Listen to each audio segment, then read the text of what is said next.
It's a freezing night of January 24th, 2023. The desolate streets of the southeastern Ukrainian town echo with silence, as destroyed apartment complexes are mostly uninhabited at this point. Nevertheless, underneath the streets, the basements are hives of activity.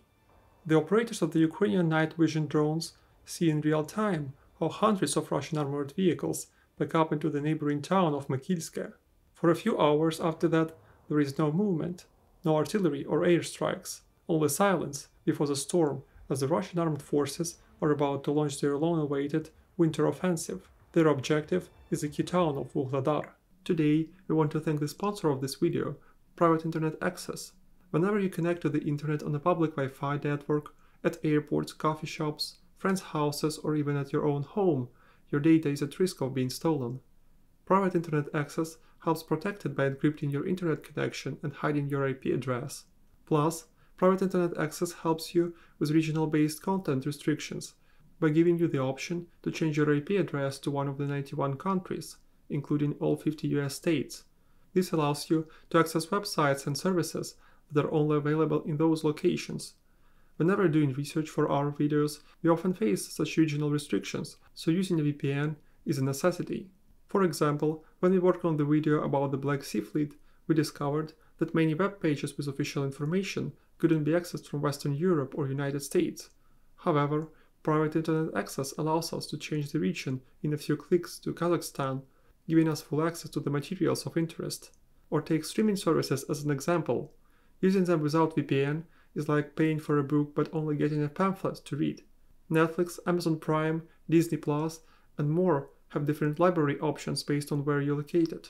For example, I used Private Internet Access to watch Lawrence of Arabia on Netflix by switching to Sweden, one of the few countries from which this movie is available. Not only does Private Internet Access provide top-notch VPN security features, but they also have no log policy that has been repeatedly defended in court. You can also use one Private Internet Access subscription to protect an unlimited number of devices at the same time. By using our link in the description, you can get 83% off on Private Internet Access. This is just $2.03 a month, and you can get extra 4 months completely for free. The town plays a unique role in Ukrainian defense. First of all, it has a number of partially destroyed but still extremely useful for defense high-rise buildings that give a good view on the flat fields around. There is also a Kashlagach river that separates the city from the two key villages controlled by Russians, Mykilske and Pavlivka. Easily forded in many places, it still presents at least some natural protection and delaying factor for any advance from the south. Moreover, Vuhledar is located on a relatively high ground compared to all other towns in the area, overseeing the point where the eastern and southern fronts merge. For Russians, capturing Vuhledar would significantly facilitate further advance from the high ground, undermining the defense of the key towns like Kurakhove and Velika Novosilka. Moreover, if we dig deeper, the assaults on Vuhledar have a few important goals, only slightly tangential to the military dimension. First and foremost, as the heavy battles for Bakhmut persist, about which we made a separate hour-long video, the reputation of PMC Wagner as the only unit that can advance was recognized by all. The Russian military command is looking for a big victory that will help them to overshadow notorious mercenaries that operate semi-independently at this point.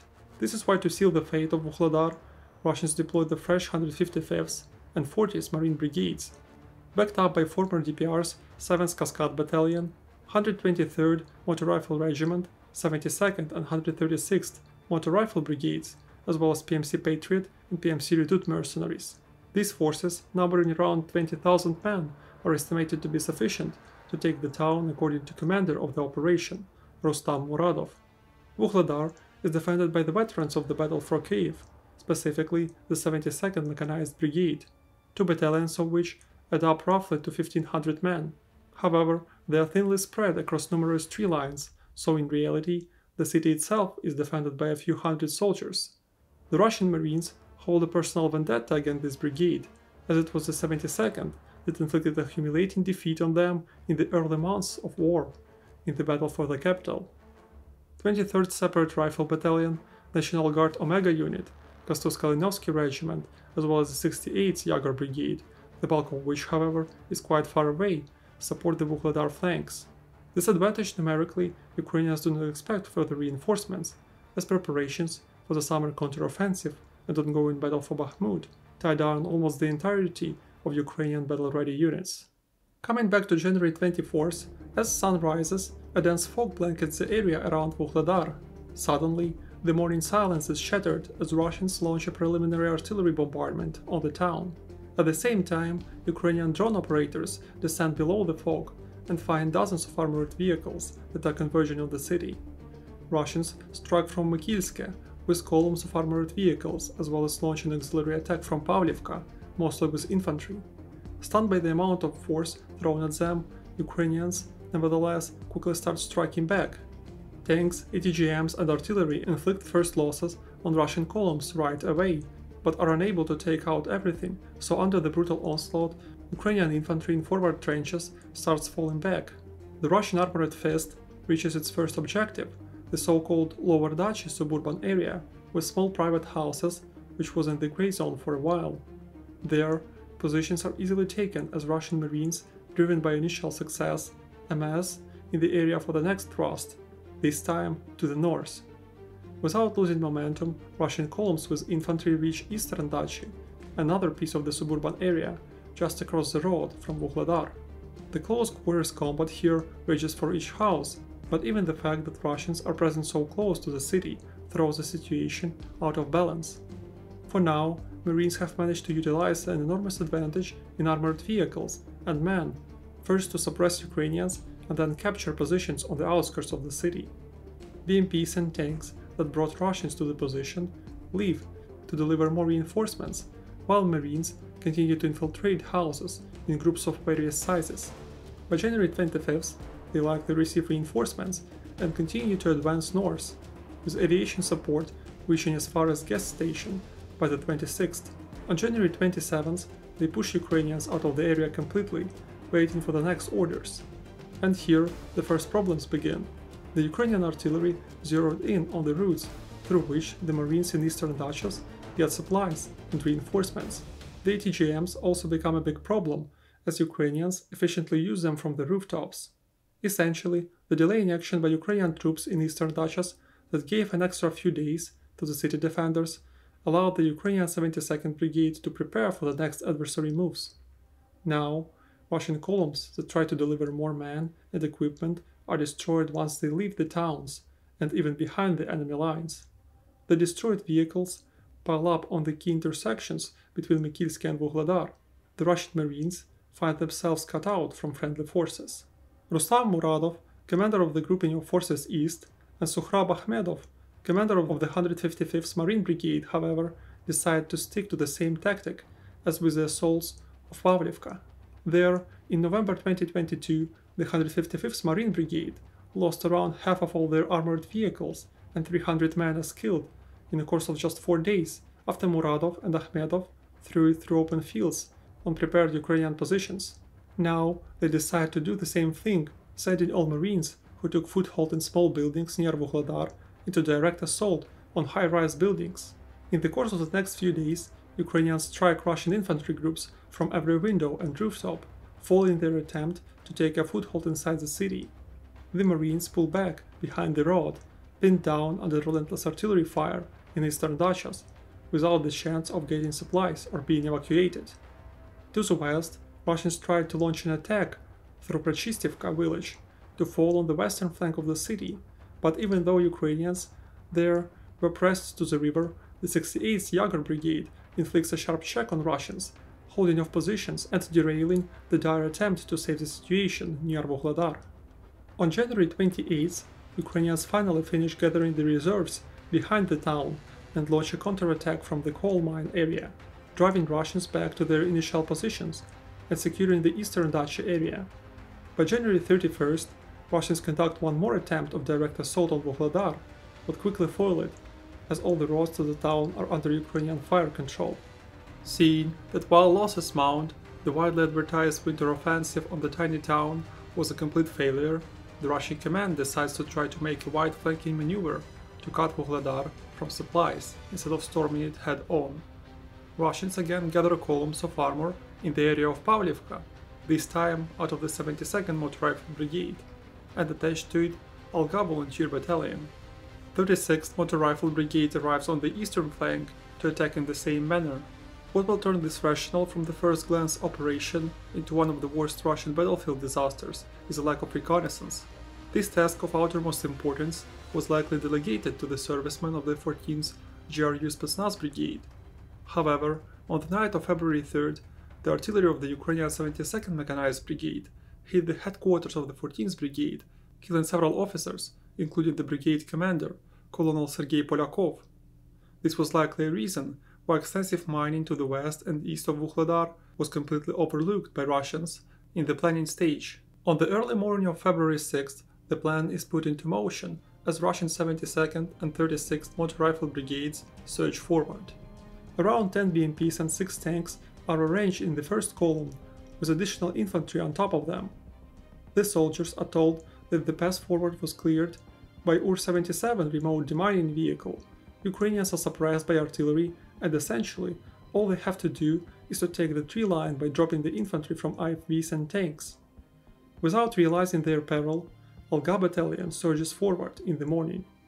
Before even getting to the tree line, the Russian tank that was leading the column hits a landmine, losing half of the mine flow. Apparently, while the extent of damage is not clear, some of the tanks and BMPs bypass it. Russians press on while the Ukrainian infantry opens fire from the tree line with small arms and grenade launchers. Russian soldiers on the BMPs answer with small arms, but Ukrainians dug in too well. Tanks and IFVs also try to suppress the adversary, but resort to inaccurate fire into dense bushes. One of the BMPs gets blown up and infantry on top flies around the battlefield, according to the account of one of the few survivors from Alga Battalion. Next, the Russian tank is hit by ATGM, which immediately takes it out of action. BMP-1, named Dracula, gets lucky and follows the tank with a mine blow, almost reaching the tree line that is supposed to be taken. However, they are now blocked by 2 destroyed vehicles in front of them. While another tank tries to maneuver and pin down Ukrainians in trenches, the BMP-3 crew decides to leave and turns around, just to immediately hit a landmine. Another BMP-1 stays blocked and gets shredded by grenade launchers, waiting for the leading tank to move somewhere. Seeing the dead end in front and being attacked from all sides, the infantry disembarks, hiding behind armored vehicles. The tank with mine blow and Dracula BMP start to back up just to be blocked from the rear by another destroyed vehicle. When the tank with a mine blow hits a landmine after reversing, the Dracula BMP abruptly stops by its side due to the driver being shell-shocked. The remaining Russian soldiers try to shoot from behind the armored vehicles, but they are unable to suppress the adversary. Ukrainian artillery, assisted by drones, also start pounding the column and infantry in the field. Some Russian soldiers run towards tree line, hitting anti-personnel landmines. A few lucky tankers are taken as prisoners by Ukrainians, while the rest are either mowed by small arms fire while trying to flee or hide by the destroyed vehicles. After drones with grenades start finishing off the last Russian soldiers, the strike force of Alga Battalion is reduced to a dozen of men. Suddenly, a few survivors of the ambush discover that the crew of Dracula survived and was shell-shocked for the whole time. After picking up 2 other survivors, BMP-1 turns around right on top of the bodies of the wounded and killed Russian soldiers and goes in full steam back to friendly forces. The drones try to finish it off, but the same as previously, luck is on the side of Dracula, and it survives to see another battle. The BMP also abandons a group of 6 Russian tankers, who hide in a shell crater.